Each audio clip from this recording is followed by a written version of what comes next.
전용 84가 꾸준히 인기가 있다. 네. 뭐 얼마 전까지 다시 대형 평형이 또 인기가 있다 이런 얘기도 나왔었는데 다시 또 전용 84 국평이 올라간다 이런 얘기가 있는데 요거는 어디 기사죠? 네, 세계일보 기사입니다. 근데 제가 이 네. 내용을 보니까 뭐 올라간다라기보다는 네네. 그냥 왜 전용 84가 꾸준히 인기 있는 걸까? 뭐 이런 얘기 위주로 나온 것 같아요. 네네. 근데 이제 요즘 그거 말고도 또 다른 기사들이 좀 많이 나오고 있는 것 같아요. 다른 기사도 같이 나온 게 있어요. 네. 또 보면은 올해 아파트값 상승세 소형 면적이 견인했다. 전용 41제곱미터? 전용 41이면은 이게 20평이 안 되는 거잖아요. 네, 그렇죠. 10평대에서 20평대. 이게 가장 상승폭이 크다. 이런 얘기도 있고요. 네네. 뭐가 맞는 말이에요? 이런 거는? 이게 많은 네. 분들이 그 착각하시는 것 중에 하나가 네. 그때 달라요가 정답이에요. 그때 다르다. 예. 근데 이거를 가지고 네. 시장을 오래 안 보신 분들이 지금 내가 보고 있는 현상에 맞춰서 조금 주장하시는 분들이 가끔 그동안 있어 왔었어요. 근데 제가 본 바에 의하면 네. 이거는 상황에 따라서 계속 바뀌는 것 같아요. 상황에 따른 변화. 예, 그래서 사실 그 중에서 상황에 따른 변화 중에서 그래도 그런 상황 같은 거 무시하고 어느 게 가장 좋냐라고 한다면 네. 84 기준의 중형인 것 같아요. 그러니까 예. 결국 84. 예. 돌고 돌아 84. 예, 돌고 돌아 84예요. 왜냐하면 네. 가장 적당하거든요. 네네. 그렇기 때문에 일단은 84를 기준으로 모든 판단의 기준을 잡는 게 맞다라고 저는 생각이 들고요. 네네. 다만 여기서 여러분들이 좀 주의하셔야 될 게 모든 평형이 그러니까 예를 들어서 지금 오르고 있는 평형이 84다라고 하더라도 네. 이 84가 어느 정도까지 끝까지 가지를 않아요. 꼭 그렇게 되면 그 다음에 대안인 평형들이 오르게 되는 경우가 발생되는데요. 극단적으로 이제 아까 이제 84가 지금 모든 평형에서 가장 기준으로 간다라고 말씀드렸잖아요. 네.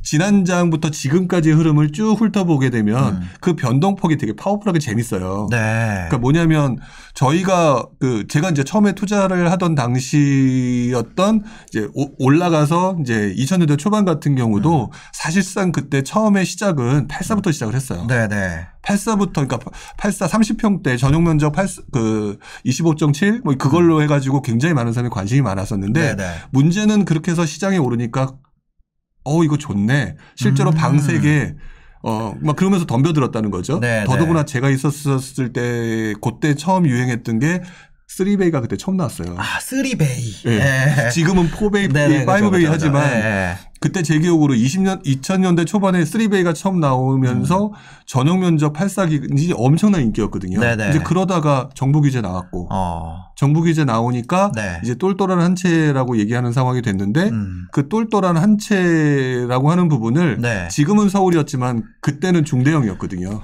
그러면서 중대형이 미친 듯이 올랐죠. 네. 그리고 중대형이 미친 듯이 오르니까 사람들이 또 몰려갔고요. 사람들이 또 몰려가다가 보니까 중대형이 대세라는 것들이 다 받아들여졌는데 네. 너무 많이 오른 거예요. 근데 너무 많이 오르는 시점이 이제 상승장이 그때쯤 이제 후반부로 접어들고 있었거든요. 네네. 그러면 이제 30대 또 신혼부부 이런 사람들도 이제 견디지 못하니까 집 사야 되겠다고 나와야 되는 그렇죠, 상황이었는데 그렇죠. 중형 미리 올랐지. 네. 거기다가 대형은 또 미친 듯이 올랐지. 이런 상황이니까 이분들이 살 게 없잖아요. 네. 그러니까 이거 어떡하지라고 하는 상황에서 할 수 있는 거는 결국 소형밖에 없었어요. 그러면서 소형장이 또 오는 거구나. 예, 그래서 2006년 이후에 2007년 8년 요때 소형장이 엄청나게 가격들이 올랐던 거죠. 네네. 문제는 그러고 난 다음에 저희 금융위기로 상승장이 끝났잖아요. 네. 이제 상승장이 딱 끝났는데 그럼 상승장이 끝났으니까 아무것도 관심이 없었겠네. 보통 이렇게 생각하기 쉬운데 그렇죠. 전세 가격이 오르기 시작했어요. 그때부터는 전세가. 네. 전세 가격이 오르니까 네. 바로 직전에 소형이 유행하고 있었잖아요. 그때 소형을 집을 샀던 사람이 돈을 많이 벌었단 말이에요. 네. 근데 소형이 유행하고 있는데 전세 가격이 오르고 있어. 그러면 소형은 그래도 가격 자체는 낮으니 그렇죠. 전세 가격이 붙으니까 갭 자체가 굉장히 작은 거예요. 네네네.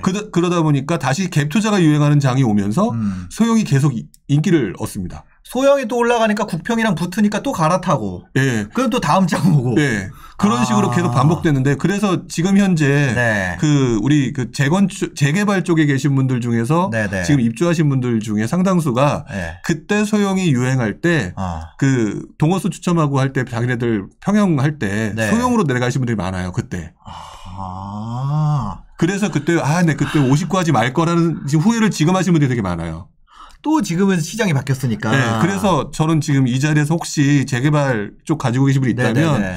기본적으로 할 수 있다면 무조건 중형 이상으로 해라. 아, 무조건 큰 평수가 낫다. 네, 중형으로 최소한 중형으로 하는 게 맞는 것 같고요. 소형 두 채보다. 네, 그게 돌고 도는 거니까 그러니까 중형을 기준으로 보는 게 맞다고 생각하는데 지금 그래서 이렇게 말씀드렸던 것처럼 모든 흐름은 반복되는 것 같아요. 근데 심지어 제가 2012년인가 어떤 분하고 약간 그 뭐라 그럴까 중형이냐 소형이냐 뭐 이런 거 가지고 얘기하면서 약간 좀 논쟁을 해본 적이 있었어요. 네네. 근데 그분은 흔히 하는 말로 갭 투자와 뭐 이런 걸로 굉장히 점철되셨던 모든 투자가. 네. 근데 그분은 그래서 소형이라고. 저 아니에요, 저 갭 투자로 점철된 사람인데. 되게 오래 하셨던 분이긴 한데 그분이 그렇게 표현을 하셨었는데 저는 아니다. 올라간다. 바뀐다라고 말씀을 드렸던 것 같고요. 지금도 그래서 지금 어떻게 보면 바뀌는 중인 것 같아서 개인적으로는 원래는 중대형이 올라갈 거라고 봤어요. 근데 요즘 대출 규제 때문에 조금 그런 부분이 있잖아요. 맞아요. 그래서 만약에 지금 주택을 구입하려고 하신다라고 한다면 자기 자금 사정에 맞춰서 어차피 중형이 많이 올랐기 때문에 그 다음 단계로 중형 대비해서 상대적인 오름폭이 적었던 그래서 내가 감당할 수 있는 수준에서 중대형이나 소형 쪽으로 지금 타겟팅 하시는 게 조금 더 유리하실 수 있다라고 저는 생각이 들어요. 그러니까 신혼이라 그래서 작은 거 좋아하는 거 아니거든요. 그렇죠. 실제로 이런 뉴스도 있습니다. 보면 과천이 진짜 좋거든요. 과천 입지 안 좋다고 하는 사람 아무도 없을 거예요. 그렇죠. 근데 과천에 신혼 희망타운 하는데 무더기 미달났다고. 이거 진짜 무더기 미달 난 거 맞아요? 네, 미달은 났죠. 왜냐하면 바로 그때 동시에 공공분양도 같이 했었잖아요. 근데 공공분양은 경쟁률이 좋았어요. 근데 분양은 경쟁률이 좋았는데 신혼 희망타운이라고 하는 거는 어쨌든 이게 둘 다 사정천양이긴 하지만 사람들이 가지를 않았다는 거죠. 왜요? 왜냐하면 여기서 사람의 기본적인 본능을 제약시켜버린 것 같아요. 본능을 제약했다. 왜냐하면 조건이 좀 뭐라 그럴까 내가 원하는 것들을 하지 않게 했던 거죠. 예를 들면요? 예를 들면은 그 신혼 희망타운은 일단은 중형 이상 평형이 없어요. 다 60 이하예요. 그러니까 10 몇 평에서 20평대 그렇죠. 초반 이 정도밖에 안 되잖아요. 그러니까 신혼부부들은 나중에 결국 움직여야 되거든요. 움직여야 되시는 분들인데 처음에부터 작은 평에 살고 싶은 마음은 당연히 없을 거라고요. 그런데 지금 그러면은 공공분양을 하지 희망타운 하기는 애매하다는 거죠. 더더구나 신혼 희망타운 같은 경우는 문제는 뭐냐면은요. 이번에 나왔던 조건을 보니까 나중에 가격이 오르면은요. 정부랑 나눠 갖기로 돼 있는 거예요. 그거 손익공유형 모기지. 네, 예, 맞아요.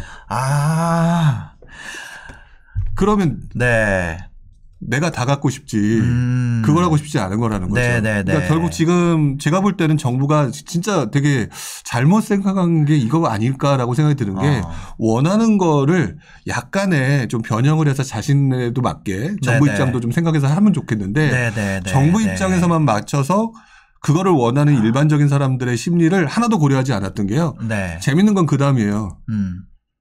그 손익공유형 모기지 해가지고 이제 어느 정도 서로 나눠 갖는 거 했잖아요. 그 나눠 갖는 거를 조금 줄이고 싶으면 애 많이 낳아라. 2명 이상 뭐 이런 게 있어요. 또. 좁은데 애를 낳으라고. 네.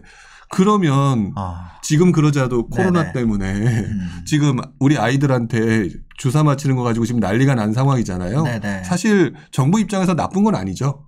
근데 그 사람들의 심리를 모르고 했던 것들 때문에 지금 반발이 나는 건데 신혼 희망타운도 역시 정부의 입장은 상당히 좋으나 그것들을 동시에 지나가면서 누가 공공분양을 하지 신혼 희망타운을 하겠느냐라고 하는 상황을 만들어버린 거죠. 저는 이런 거는 괜히 고생하고 도움이 안 되는 부분이지 않았을까. 저는 이거 보면서 갑자기 그 생각이 들었어요. 집이 모자라지 않다는 관점을 이해하게 됐다.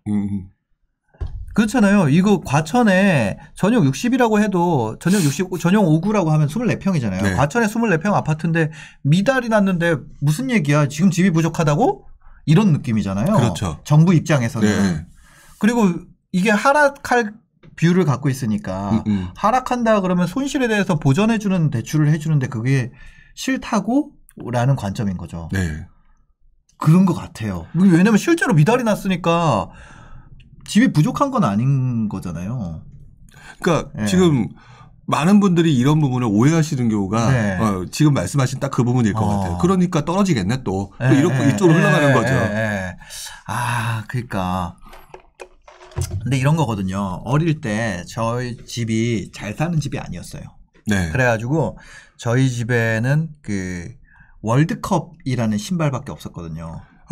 저도 알아요. 네, 월드컵이라는 신발, 저는 월드컵을 거의 신었었는데. 저는 타이거였습니다. 네. 그 월드컵 운동화가 제가 3개가 있었어요. 네. 발이 이제 커가지고. 네. 근데 나이키를 나도 갖고 싶은 거야. 근데 엄마한테 나이키를 사달라 그랬거든요. 네. 엄마는 그런 거예요. 야, 신발이 3개나 있는데 나이키를 사달라 그래? 네. 그런 거죠. 신발이 부족하지는 않죠. 네. 부족하지는 않지만 맞아요. 나는 나이키를 갖고 싶은 거야. 이런 거죠. 아이폰 있는데 화웨이가 아이폰 뭐 120만 원 이렇게 한다면서요. 100만 원 돈 한다면서요. 네. 화웨이 폰을 20만 원에 겁나 뿌려도 아이폰 가격이 그렇다고 그래서 80만 원이 되는 건 아니잖아요. 그렇죠. 그냥 그런 생각이 드는 거지. 지금 봤을 때 뭔가 이거는 미달이 나지만 원하는 건 이게 아닌데. 맞아요. 뭔가 갑자기 이거를 보니까 그런 생각이 드네요. 우리 엄마는 맨날 나보고 야, 집에 다 있는데 왜 사달라 그러니? 라는 관점인 거고. 약간 정부가 엄마 같은 거지. 그렇죠. 야, 집이 이렇게 많은데 왜 지어달라 그러는 거니? 왜 해달라 그러는 거니? 말도 안 되죠. 야, 미달라잖아. 그런데 엄마 나 그거 아니라고. 내가 원하는 건 나이키야. 나 노스페이스 사달라. 아니, 노스페이스도 이제 한물 갔나?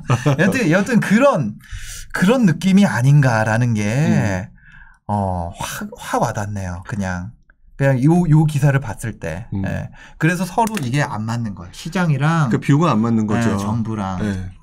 그러니까 그 부분을 서로 이제 우길 게 아니라 그거에 좀 맞춰줘야 되는데 그 정부가 하는 이 방식 자체가 뭐 사실 제가 부정적으로 표현할 수는 없겠지만 그래도 좀 아쉬운 것 중에 하나가 우리들의 눈을 이해하고 접근을 하게 되면 정책을 세우기도 좀 편할 것 같은데 보지 못하니까 아까 말씀하신 것처럼 예를 들어서 나이키를 할 수가 없으면 나이키를 할 수 없으면 르카프라도 해야 될 거잖아요. 르카프 해야 되는데.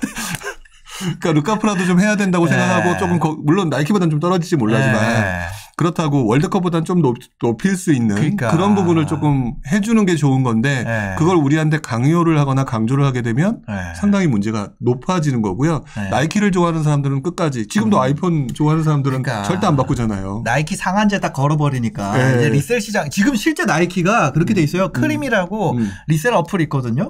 그거에 대해 하니까 지금 분양 시장이랑 똑같아요. 완전 똑같습니다. 20대들의 10대 20대의 분양 시장이 나이키에 생겼어요. 뭐냐면 청약을 넣고 그걸 살 수 있는 권리가 생겨요. 그래가지고 그걸 산 다음에 그냥 실제로 그러니까 얘기하고 보니까 그러네. 아마 저희 방에 있는 분들은 방이란 표현도 되게 웃기다. 그럼 제가 방장 이런 건데 우리 이 세대는 지금 아마 뭐 크림이나 이런 거 잘 모를 수 있겠지만 지금 이 10대, 20대들은 말 그대로 나이키 상한제 해가지고 나이키가 분양가 엄청 싸게 딱 팔잖아요. 그럼 그게 실제 이 시장에 나와가지고 막 엄청 올라가가지고 이 프림이 피가 붙는 거예요. 그래서 나이키 신발로 피 장사 한다 그러더라고요, 실제로. 그러니까 얘기하다 보니까 그러네. 아마 그거 하시는 분들이 있을 거예요. 그러니까 그런 현상들이 이 시장에 되게 많이 나타나는 것 같아요. 지금 말씀하셨던 그 어떤 우리 과천 얘기를 하면서 이제 나이키까지 왔는데 나이키까지 얘기하다 보니까 저는 얼마 전에 가족들하고 캠핑하는 식당을 갔었어요. 근데 거기 고기를 되게 비싸게 팔더라고요. 근데도 왜 이렇게 사람이 많이 올까라고 저희 어머님하고 이제 장모님 이제 이분들이 이제 이렇게 말씀하시는데 저희 또래는 그걸 보면서 이 정도는 먹어야지 분위기가 좋은데 이렇게 되더라고요. 그래서 지금 갑자기 얘기 듣는 순간 모든 게 다 그러네. 지금 저도 지금 동일하게 느꼈어요. 지금. 맞아. 진짜 그런 거죠. 우리가 뭐 이제 먹을 게 없어서 그런 거는 아니니까요. 그렇죠. 이 뉴스를 봤을 때 갑자기 한번 보여주시겠어요? 요 뉴스 과천주엄 신혼희망타운 무더기 미달 요거를 봤을 때 그게 확 느껴졌다. 요 얘기를 좀 드리고 싶네요.